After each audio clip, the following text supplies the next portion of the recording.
जैसी करनी वैसी भरनी। सरस्वती भूख से परेशान हो गई थी। सुबह से मालती ने उसको खाने के लिए कुछ भी नहीं दिया था, क्योंकि सुबह नाश्ते में उसने आलू के पराठे बनाए थे और अब वह भी खत्म हो गए थे। इसलिए सरस्वती दोपहर के खाने की राह देख रही थी। और मालती ने सुबह पेट भर के नाश्ता किया था, इसलिए वो दोपहर का खाना नहीं बनाने वाले थे।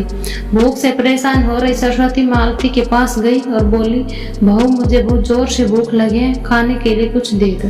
सरस्वती का कहना सुनकर मालती मुंह टेढ़ा करके बोली, दिन भर सिर्फ आपको भूख ही लगती है, दूसरा तो कुछ काम नहीं रहता आपको। उस टेबल पर चने रखे हैं, वही खाकर पी के सो जाओ। आज दोपहर को मैं मेरी फ्रेंड के साथ बाहर जाने वाली हूँ, इसलिए खाना तो रात को ही बनाऊंगी। यह सुन के सरस्वती का मन उदास हो गया। फिर सरस्वती धीरे से बोली, तू कहे तो मैं खुद के लिए कुछ बना लूं। मालती गुस्से से बोली, एक व्यक्ति के लिए खाना बनाऊंगी क्या? सोचकर मालती किचन में गई और उसने फ्रिज में रखे हुए बासी चावल निकाले। अचार के साथ में चावल एक थाली में परोस कर सरस्वती के आगे रखकर बोली कि खा लो। ऐसा कहकर पर्स लेकर मालती घर के बाहर चली गई। चावल फ्रिज में रखे थे, तभी भी वह खराब हो गए थे, उनसे गंदी बदबू आ रही थी। सरस्वती ने गुस्से से वह चावल डस्टबिन में डाल दी। इसके बाद उसके दाल चावल निकाल कर अपने लिए गरम गरम खिचड़ी पकाई और पुदीने की चटनी के साथ खाई और सब बर्तन घिस कर किचन साफ किया और चुपके से अपने रूम में जाकर सो गई।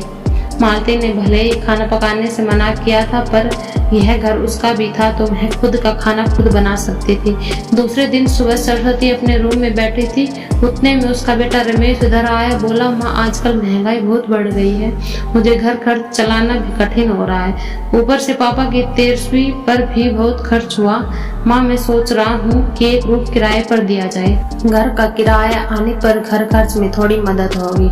सरस्वती बोली, बेटा तुझे जो ठीक लगेगा तू वहीं कर। उसके बाद रमेश गला साफ करते हुए बोला, माँ तेरा रूम खाली कर दे और नीचे के छोटे रूम में शिफ्ट हो जा।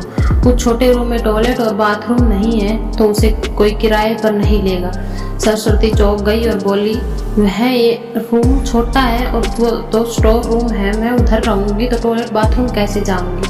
रमेश बोला, माँ तू आंगन के टॉयलेट में जाया कर, तू तो घर में रहती है ना, जिसको हम रूम किराए पर देने वाले उसको तो सारी सुख सुविधाएं चाहिए। वैसे भी है रूम तो बहुत बड़ा है, पापा के जाने के बाद तुझे इतने बड़े रूम की क्या जरूरत है? सरस्वती कुछ क्षण शांत रही और सोचने के बाद बोली, टेरेस पर जो रूम है वह भी हम किराए पर दे सकते हैं, उस रूम में सब सुख सुविधाएं। उस पर रमेश बोला, नहीं माँ वह रूम हम किराए पर नहीं दे सकते, वह अपने मेहमान के लिए रखा है।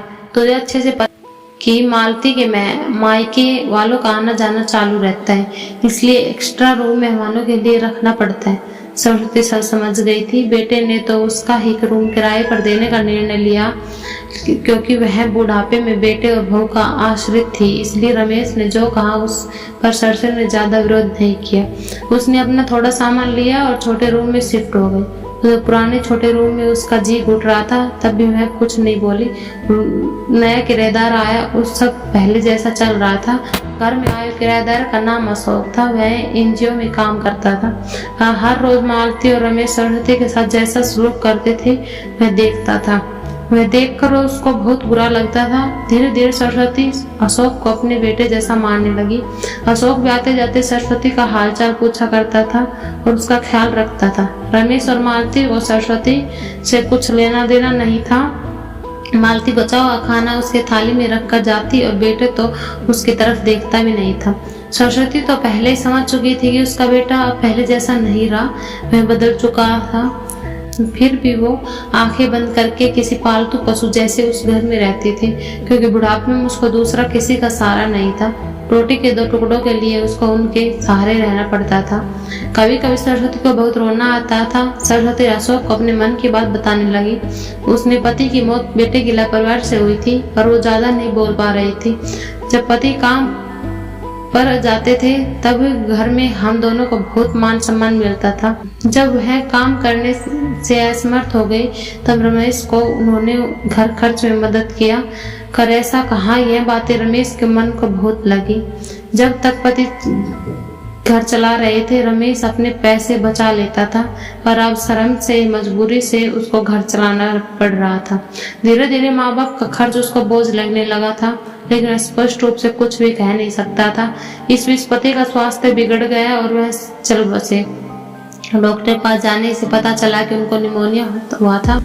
डॉक्टर थोड़ी महंगी दवाई लिख कर देते थे, तो रमेश पैसे बचाने के लिए आधी दवाई लेकर आता था। शुरू में पति का स्वास्थ्य सुधर गया था, पर रमेश उनकी गोलियां उसके बंद कर दी थी। पति को भी इन चीजों पर ज्यादा ध्यान नहीं देते थे, इसलिए एक रात उन्हें सांस लेने में बहुत परेशानी हुई। सरस्वती बहुत घबरा गई। वह भाग भाग के रमेश के कमरे दरवाजा ठोकने लगी, कहने लगी, पापा का स्वास्थ्य बिगड़ गया है, चल हम डॉक्टर के पास लेकर चलते हैं। उस पर रमेश बोला, माँ मुझे सोने दे, मुझे नींद आ रही है, हम पापा को सुबह डॉक्टर के ले जाएंगे। ऐसा कहकर उन्होंने दरवाजा बंद कर लिया। सरस्वती रात भर पति के तकिए के पास चिंतित बैठी रही। कभी छाती को तेल से मालिश कर रही थी, कभी भाप दे रही थी, पर भगवान को कुछ अलग ही स्वीकार था। सुबह तक उनकी मृत्यु हो गई थी। घर में कब्रिस्तान जैसी शांति थी। रमेश रोने का नाटक करने लगा। मालती तो ऐसे ही रो रही थी जैसे उसको वास्तव में ससुर चले गए। इस बात पर बहुत दुख हो रहा था। सबसे ज्यादा धक्का लगा सिर्फ सरस्वती को, पर वह कुछ बोल ही नहीं पा रही। सरस्वती की आंखों से आंसू आ रहे थे, उनके ओठ थर थर कांप रहे थे, जैसे ही वो कहना चाहते थे कि अब एल रोने का नाटक क्यों कर रहे हो, मेरे पति की मौत के आप दोनों जिम्मेदार हो। पर वह कुछ बोल ही नहीं पा रही थी। क्रियाक्रम कर दिया गया। सरस्वती के दिमाग से हमेशा एक बात चलती थी कि रमेश की लापरवाही नहीं होती तो आज मेरे पति जिंदा होते। उनकी मौत के बाद मालती और रमेश का व्यवहार बहुत बदल गया था। सरस्वती को भी उनके व्यवहार की आदत पड़ गई थी, इसलिए वह उनकी तरफ से कोई अपेक्षा नहीं रखती थी, और उसका मन उसे अंदर से अंदर खाए जा रहा था। ऐसी औलाद को सबक भी नहीं सिखा सकती। एक दिन उनका किराएदार अशोक उसके पास आया और सरस्वती को कुछ बातें उसने समझाई। वह बातें सुनकर सरस्वती की आंखों में एक नई उम्मीद जगी। दूसरे दिन सुबह सरस्वती मालती और रमेश के पास आई और बोली, मुझे तुम दोनों से बहुत जरूरी बात करनी है। मुझे ऐसा लग रहा है कि तुम दोनों मेरे साथ रहने में प्रॉब्लम है, इसलिए मैंने सोचा है कि वृद्धाश्रम में। सरस्वती का कहना सुन रमेश ने थोड़ा दुखी होने का नाटक किया।